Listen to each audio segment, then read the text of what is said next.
What's going on, guys? ReviewTuber back with our review as it is the last day of January, which is the end of the month, which I said I'd have a review up once a month.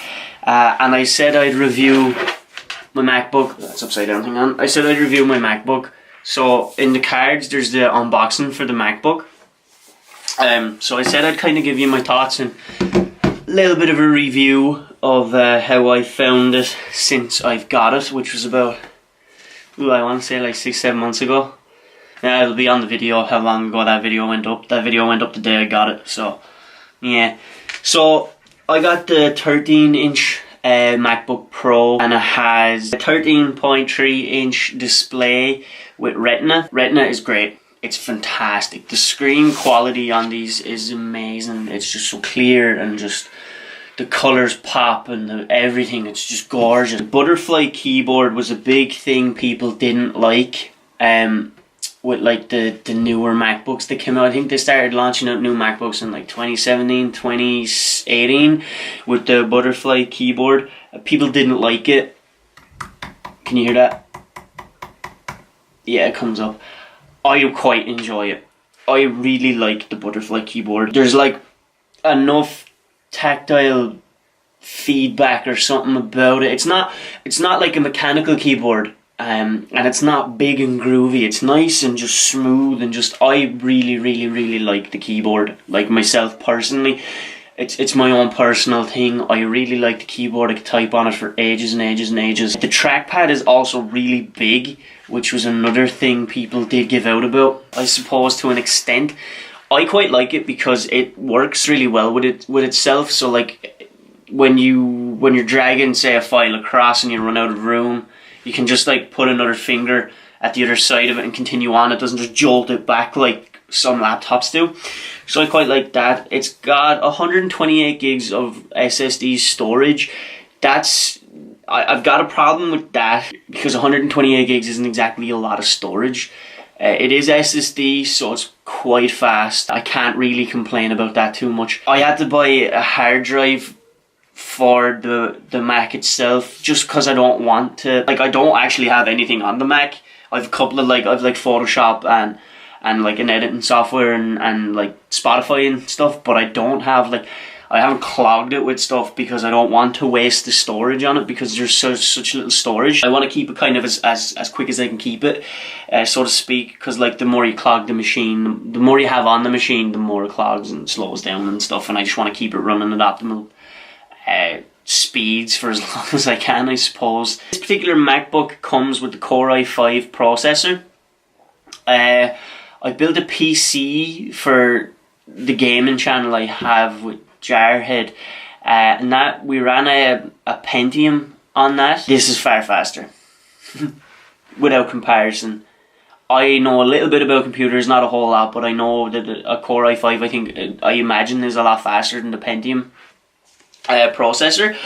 This machine runs beautifully with it. It's so smart, not smart, it's so fast. It's just, everything is good about it. It's got a HD camera for FaceTime and taking pictures and all. I think I've got a couple of pictures I took with it on it. I'll throw them up throughout the video just so you know, you can get a kind of a feel about it. I think this was like €1,400-ish. I think it's like 1,300. It's a lot of money. It's a lot of money for a laptop, and I know for a fact that if you look, you can get better laptops for the same price that do more, perform better, or if not a lower price. I always wanted a MacBook since I was in 5th or 6th year. It was just like I wanted one, and that was it. Like there was no stopping it. So I was like, finally I'll just get one and have it. To me, the biggest thing about this for me as a person who uses it is I can edit anywhere, like anywhere. So before I used to have to come up to my room, and in my house I'm in the attic, so I have to come up like a lot of stairs to sit at a computer on my own for 2 or 3 hours or however long it takes to start, finish, export and do a thumbnail or Photoshop stuff. I'd be up on my own, whereas now I can do it at any point in the house, anywhere I need to be. I could do it in the kitchen, in the sitting room, it doesn't matter. It's just that it's the whole point, like the whole thing of having a laptop actually works now, because I can run the stuff I want to run on it properly without it bottling itself, which again to me is a massive thing. Ports wise, they've stripped ports. Apple don't like ports anymore. 2 USB-C connectors. Yeah, we'll call them connectors. 2 USB-C connectors and a headphone jack. That's all the ports that are on it. That's all you get. Both of the USB-Cs work as charge ports, which is phenomenal. Like, just to chop and choose, why not?